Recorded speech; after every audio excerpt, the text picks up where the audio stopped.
Hi everyone, and today we're going to talk about personality and then we'll talk a little bit about social psychology as well.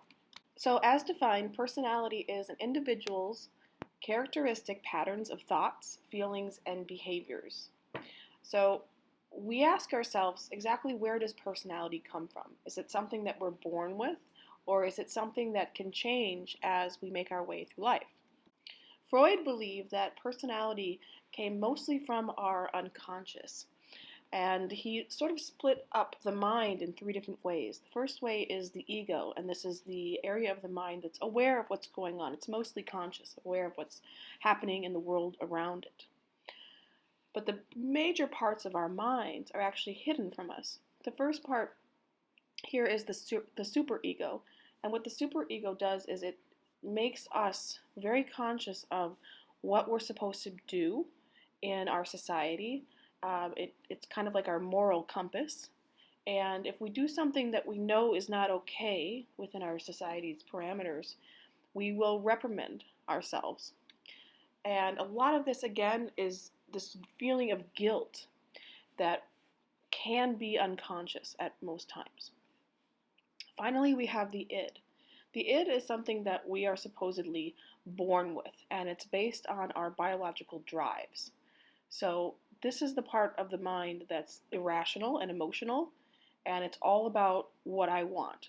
So, for example, it would be the part of the mind that would say, eat now, eat now, eat now, or have sex now, have sex now, have sex now, or cry now. Any kind of emotional response is usually coming from the id, according to Freud. Now, he was most interested in the unconscious, and he felt that most of our personalities or how they're developed is hidden from us.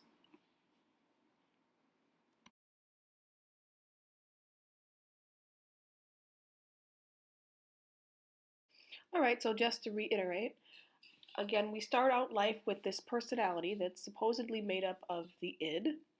And again, this is the part of the mind that strives for basic needs, and it's also called the pleasure principle.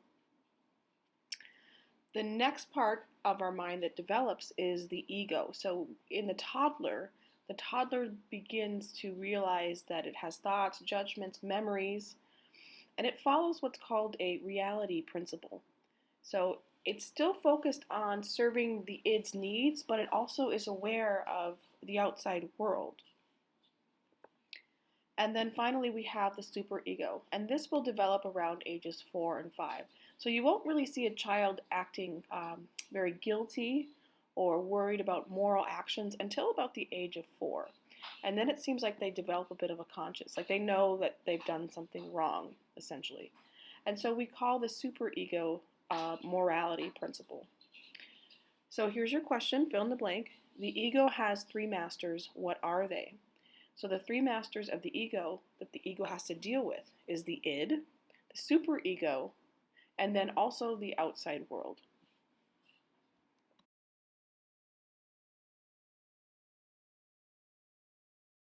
Freud also felt that personality was developed through what he called the psychosexual stages.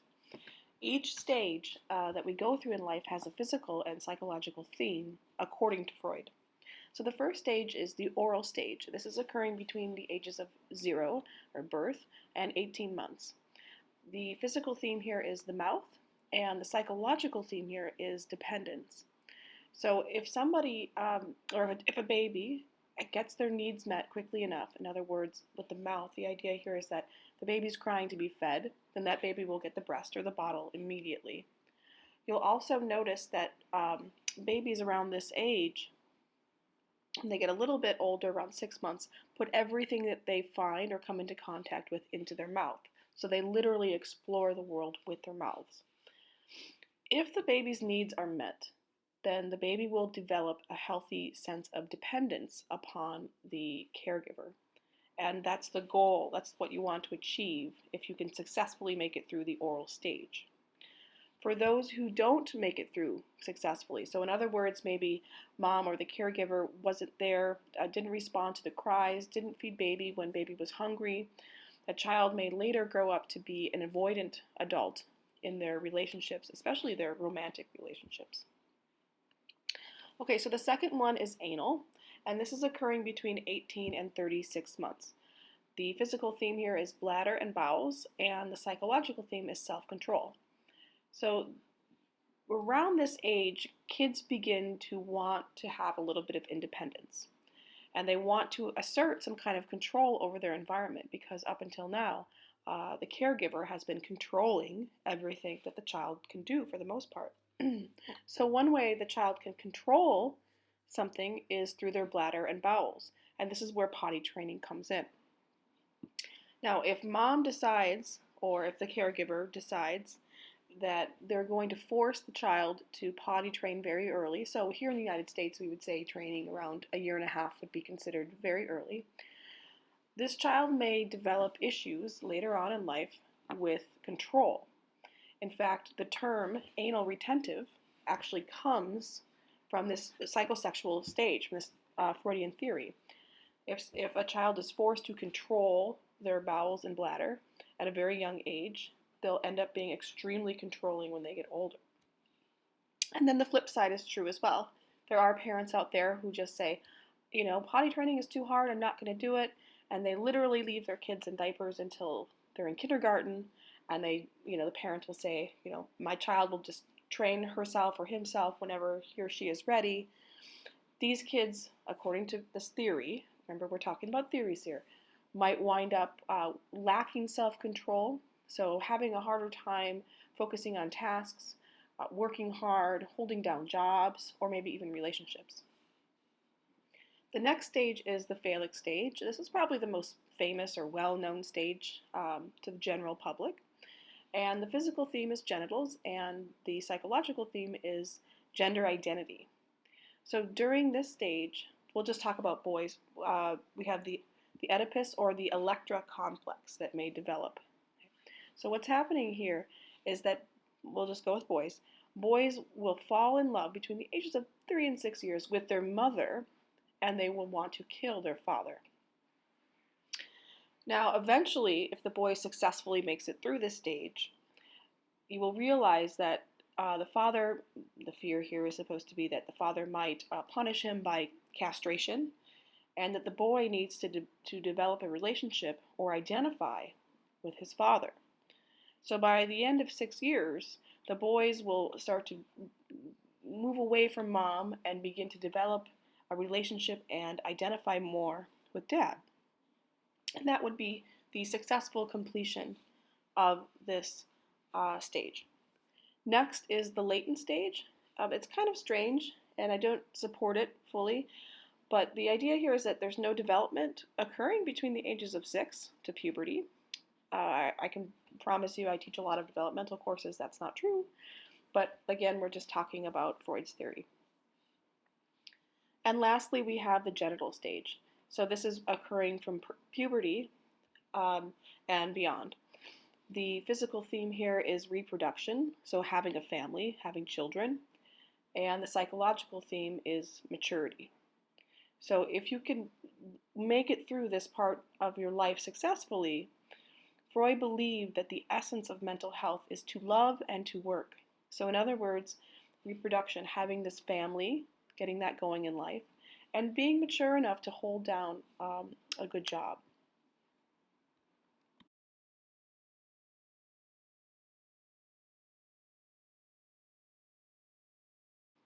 Okay, so next we're going to talk about defense mechanisms. And Freud believed that when we're anxious about some kind of unacceptable wishes or impulses that we may have, we might repress this anxiety with the help of the strategies that I have listed here.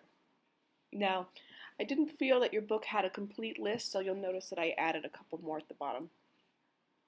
So the first one is through regression. So if something happens to us in our lives or there's some kind of stressful event, you might regress to earlier behaviors. A typical example of this would be an oral fixation, for example. So if for some reason you didn't get that stimulation that you needed as a baby, the oral stimulation, you may end up fixated on it, and it may be something that you keep coming back to throughout your life. So you could, for example, be the kind of person that maybe chews on your shirt collar all day long, or chews on pens constantly, or doing these behaviors basically when you're feeling stressed or trying to think.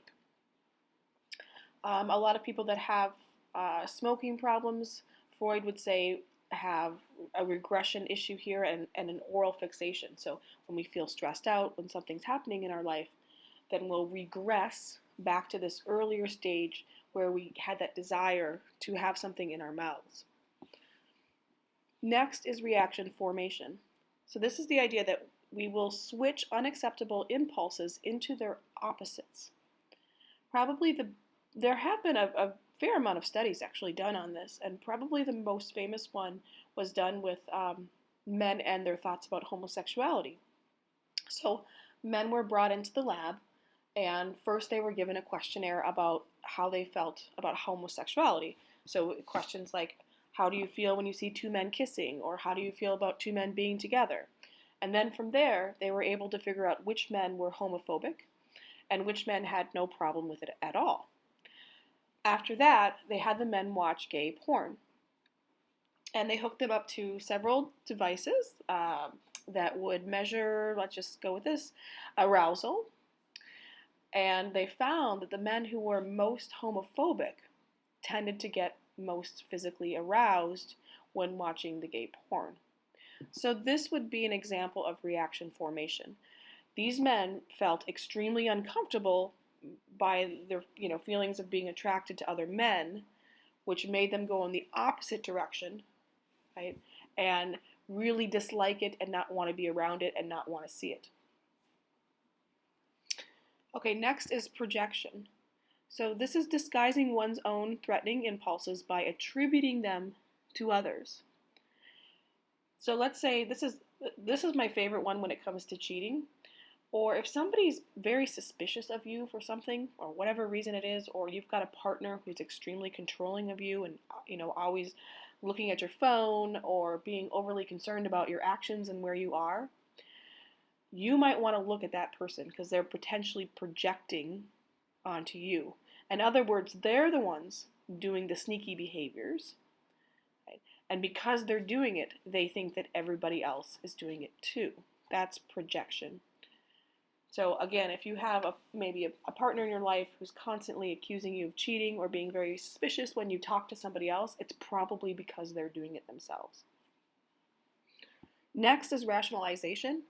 And all this is just justifying things that happen in your life and justifying your own actions in some kind of way. So you'll just make an excuse. I didn't do so well on Esther's exam because the class doesn't matter very much. So you're going to rationalize with yourself. You're going to say, this class doesn't matter to me, and so it doesn't matter that I didn't do well on the exam, that kind of thing. That's rationalization. Just making excuses is really all you need to know for that one.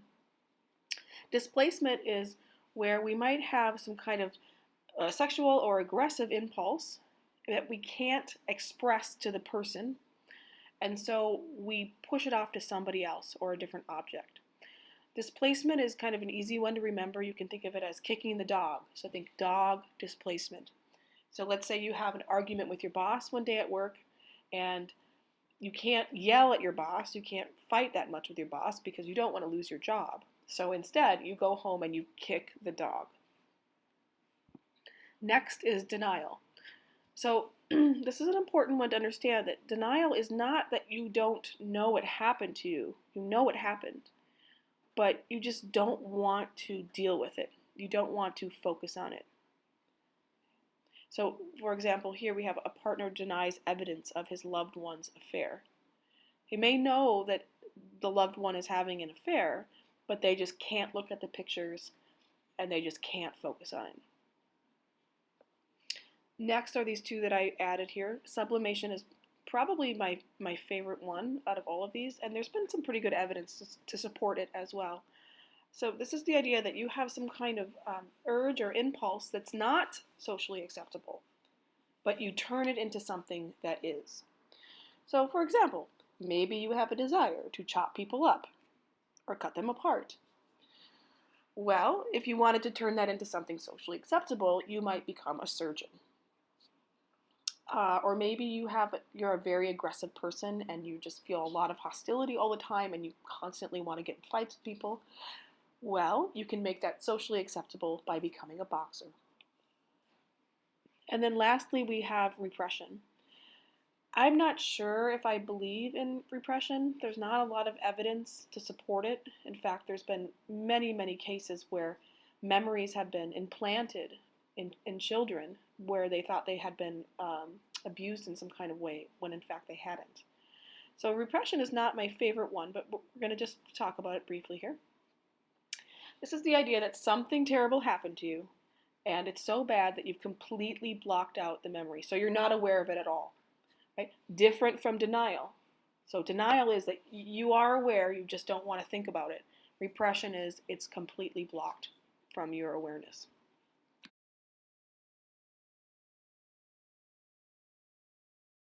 Freudian ideas were very popular in terms of how our personality developed, but toward the 1960s, late 1960s, some other researchers came out and said they really didn't appreciate these types of theories because they felt that they focused on more of a dysfunction in life.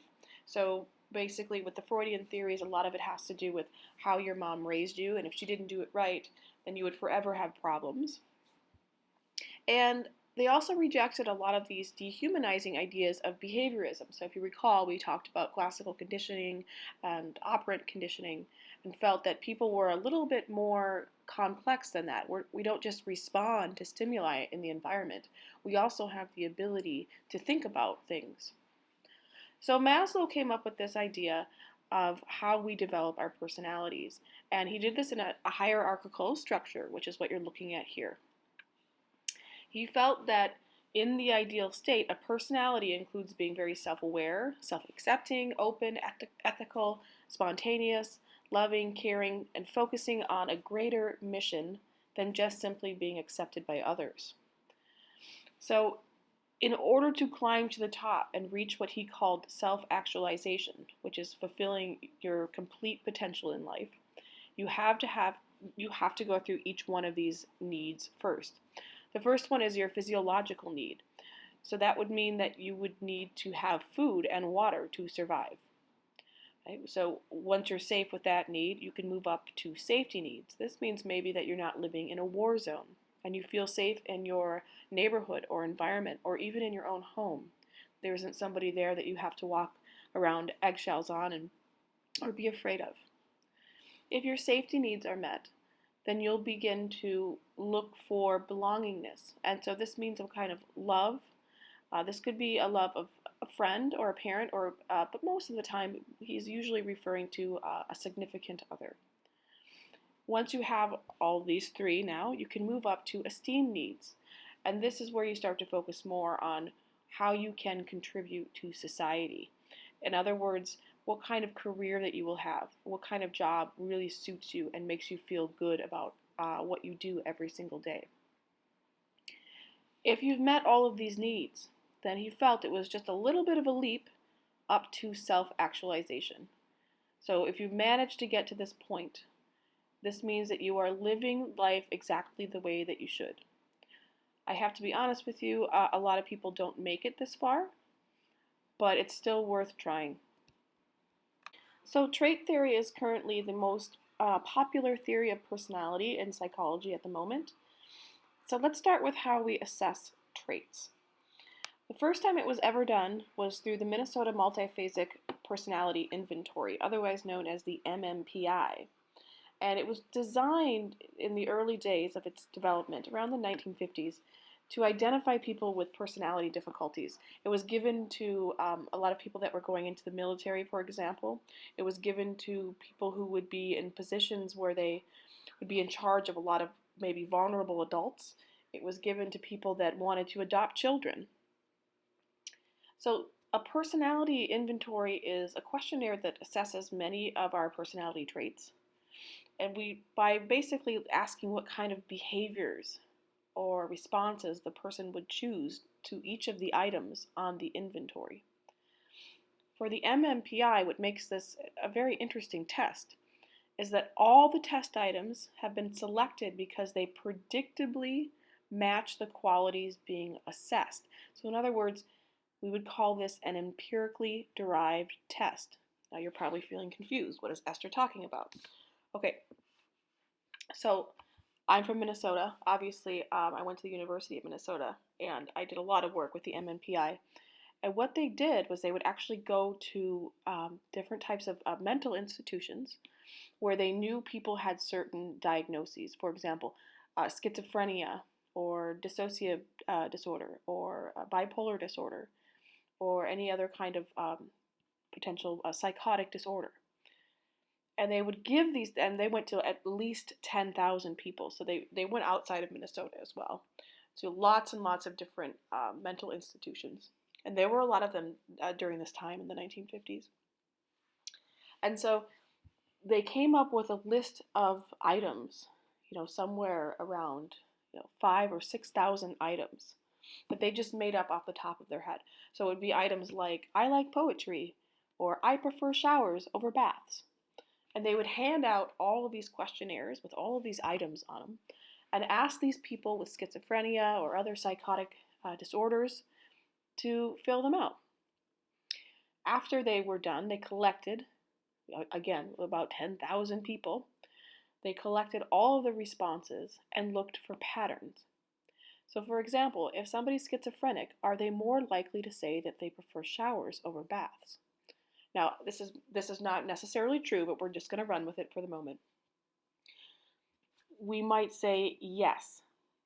Okay, so if we say yes, that means that that item would have been taken out and put onto the MMPI. So in other words, if you said yes to preferring showers over baths, then you get one step closer to a schizophrenic diagnosis. Now, obviously, there are many, many, many, many items that would eventually get you to that diagnosis. And it wouldn't just be the MMPI. There would be clinicians' assessments and other things like that before you would ever get a diagnosis of schizophrenia. But this is how the test itself was developed. And the idea here is that you wouldn't be able to know what the question was asking you.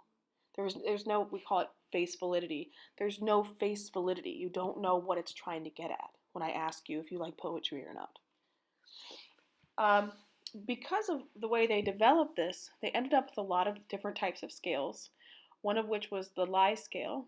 So they had questions, and this one might be a little bit more obvious, but the questions were things like, I get angry sometimes, and you would say no. Of course, everybody gets angry sometimes. They also have a hypochondriac scale, and there's items on there that you wouldn't be able to quite tell if that's what it's tapping into. For example, there's an item that says, sometimes my stool is black. Now, if you think about it, like the majority of people at some point will have black stool, depending on what you've eaten or whatever. But a hypochondriac will always mark yes to those types of questions. And then they have the social desirability scale that's nestled in there. And that one is for the people that are adopting children. So things like, my husband and I never fight. Basically, these people are trying to act like they're perfect. And if you mark yes to enough of those questions, then that's an alert to the person that's giving the test. Okay, just for fun, what I want you to do next is take this personality inventory. I'm not going to tell you what it's about at this point, but we're going to move on and talk about it in a little bit. Now, you'll notice that when you get to the scoring, this is called the TIPI. When you get to scoring it, I have, for example, 2 items that represent each of these 5 traits. So the first one is extroversion. And so the items that represent extroversion are item number 1, and item number 6. But you'll notice that I have a 1R here. All that means is that you reverse your score. So let's say that you put a 1 for item number 1. You would reverse that number to 5. Okay. And then for item number 6, whatever you put there, maybe it's 4, okay, you would add those 2 numbers together and divide by 2. In other words, you would average that, if that makes sense. So you would do that for each of the traits, and then you would come to a conclusion about where you kind of stand on these big 5 traits.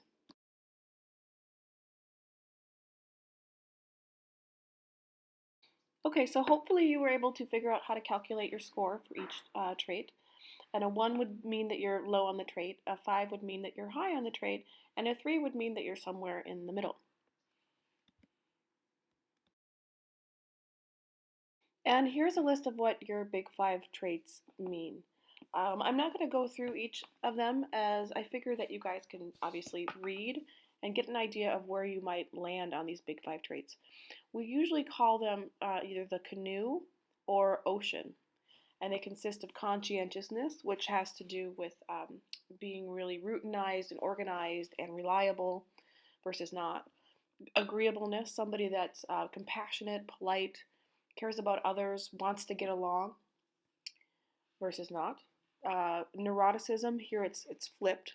So it's emotional stability versus instability. So if you're somebody that's very neurotic, you would probably suffer from depression and anxiety. And if you're not very neurotic, you can probably roll with the punches a little bit more in life. Openness to experience.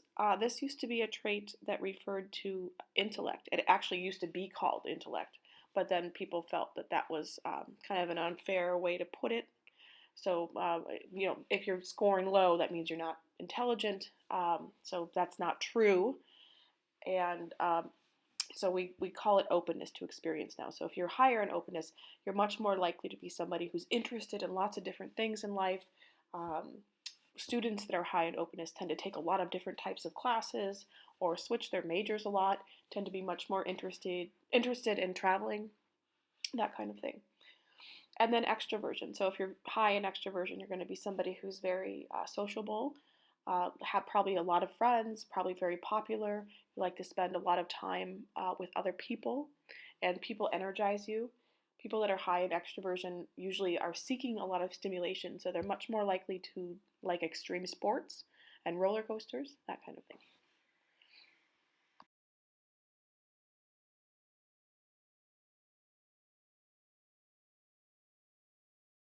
Is personality biological?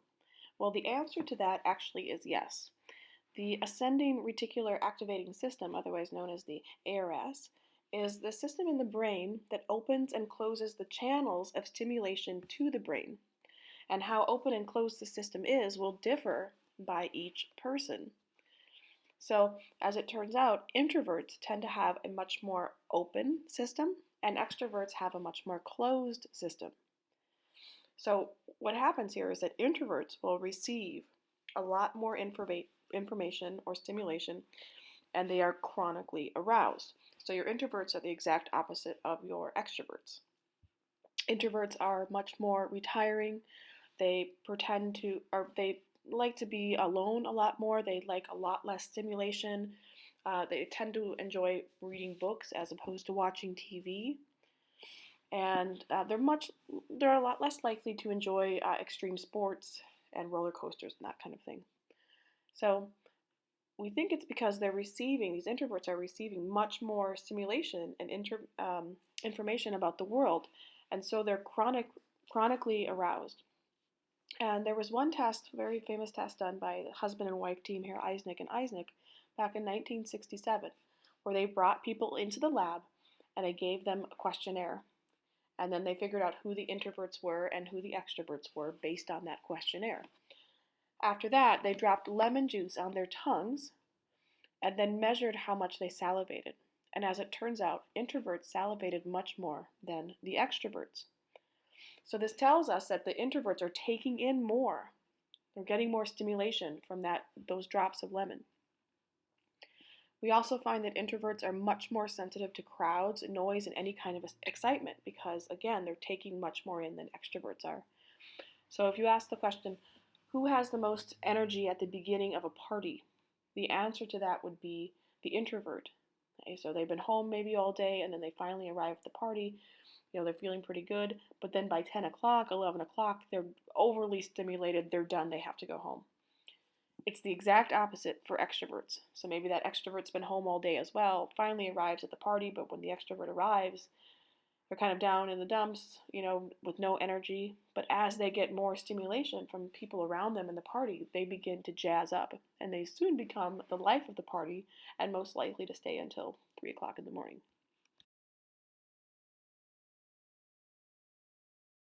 Okay, so we asked three main questions about traits. And these are topics that are a subject of ongoing research currently. The first one is rank order stability. does one's personality traits change over the lifespan?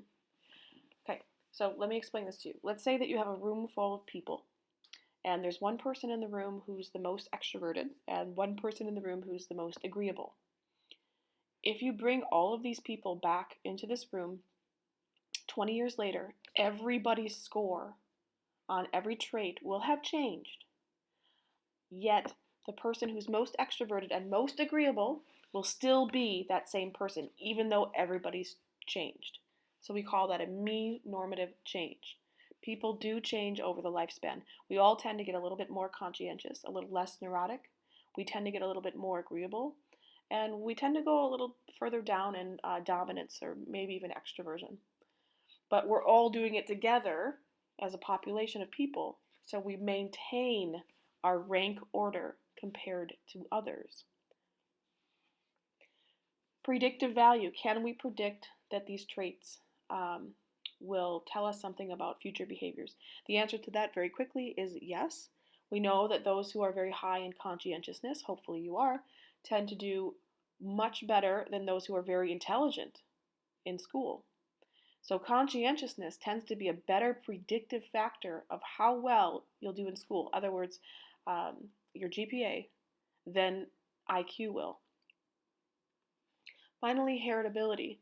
Are traits learned or genetic? So we've been kind of talking about how Freud felt that our traits, our personality had a lot to do with our early life experiences and how we dealt with anxiety.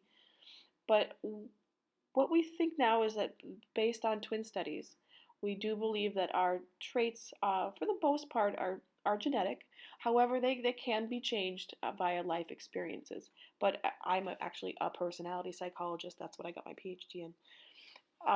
I would say that most personality psychologists feel that personality is more on the stable side and a little bit more genetic.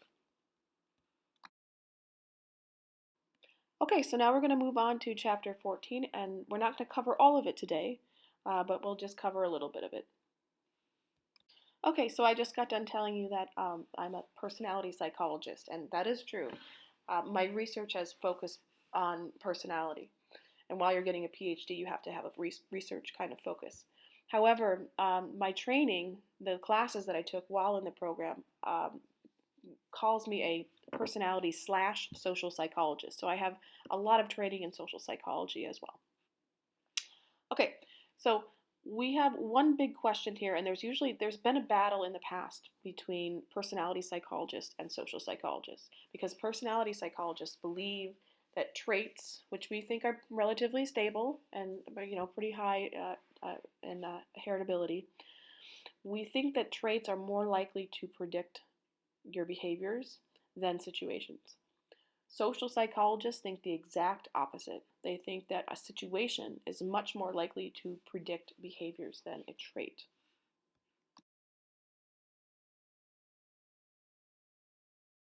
Okay, so they rely very heavy on attribution theory and how we decide how behaviors are determined. So an attribution is something that we make that will tell us about the cause of an observed behavior or some kind of event that may have happened. We may make either a situational attribution, so again we're going to say it's something outside the person, such as peer pressure or some kind of situation that's making them act a certain way. Or we may say it's a dispositional attribution, meaning that this person's stability, like who they are, like their identity, their enduring traits are what make them act in some kind of way. We, especially those of us who are raised in the Western individualist cultures like the United States, tend to make what's called the fundamental attribution error, according to social psychologists. I actually disagree with this, and so did my PhD advisor, but we're talking about social psychology, so I'm going to just give you the information here. So this is the idea that what we're going to do is actually more likely to blame a behavior on somebody's personality, their stable traits, rather than the situation, but it should be blamed on the situation. So here's the example. You see a new guy trip on his way into work, and you might say to yourself, wow, that new guy is really, really clumsy, right? So now you're making a dispositional attribution about the new guy. However, the next day comes around and you trip yourself, And now you might say, hey, what's going on with this rug? They need to fix it. Now you're making a situational attribution. So when we think about the fundamental attribution error, when we go to, it's the idea that we go too far in assuming that a person's behavior is caused by their personality, and we think a behavior demonstrates some kind of trait. So according to this theory, the fundamental attribution error, we tend to overemphasize, here's your fill in the blank, dispositional attributions, and underemphasize situational attributions.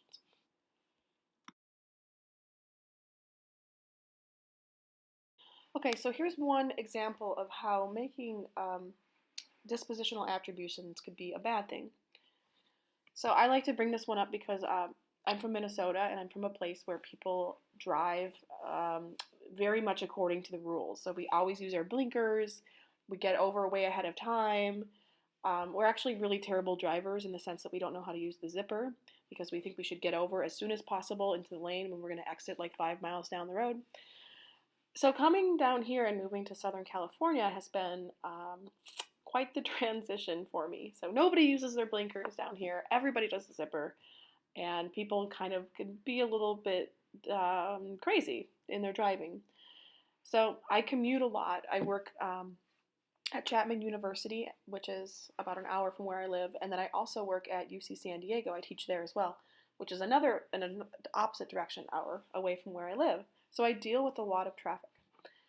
And here's a good example. Some guy comes up and just totally cuts me off. If I decide to make a situational attribution, I might say to myself, well, maybe he's having an emergency. Maybe his wife is having a baby. Maybe he's ill. If I make that situational attribution, I might then have a tolerant reaction to him. Maybe I'll slow down, get out of his way. And actually, that will mean that I'm making the road a little bit safer. However, if you're me, you're much more likely to make a dispositional attribution. Like, that guy is a crazy, out of control driver. He nearly killed me. And if you're like my brother, you would have a very unfavorable reaction. So my brother, I've been in the car when he's done this, he'll speed up, race past the guy who cut him off, get in front of him, and literally slam on his brakes. Okay, so that's obviously creating an extremely dangerous situation. So that's an example of how our attributions can affect our behaviors.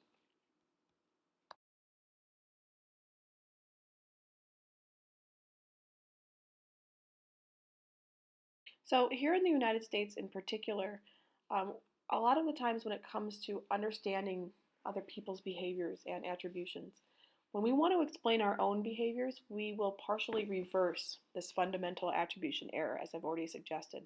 We tend to blame the situation for our failures, but we take personal credit for our successes. Okay, last topic for today. We're just going to touch a little bit on attitudes and actions, and then we'll continue on with that for the next lecture. So attitudes are these feelings, ideas, beliefs that affect how we approach and react to other people, objects, and events. Attitudes, by definition, will affect our actions. However, psychologists are mostly interested in how our actions can actually affect or influence our attitudes. Okay, let's take a look at this example. What happened at Abu Ghraib? Around 2003, the CIA and the U.S. Army committed many human rights violations against detainees at the Abu Ghraib prison in Iraq. The only reason we found out about this was because pictures were taken, and there were about 11 military personnel that were involved in these atrocities. So what they were doing was they started to torture the prisoners. Everything was fine in the beginning, but as time went on, they started to do worse and worse things. They were doing things like they were performing live surgery on people. They were posing by people, like this woman down here on the left-hand side, that they had tortured literally to death. They were doing waterboarding. They were sodomizing people. And as you can see, a lot of other things were going on just based on the pictures here. So we wonder how this could happen and how 11 people could have been involved in this.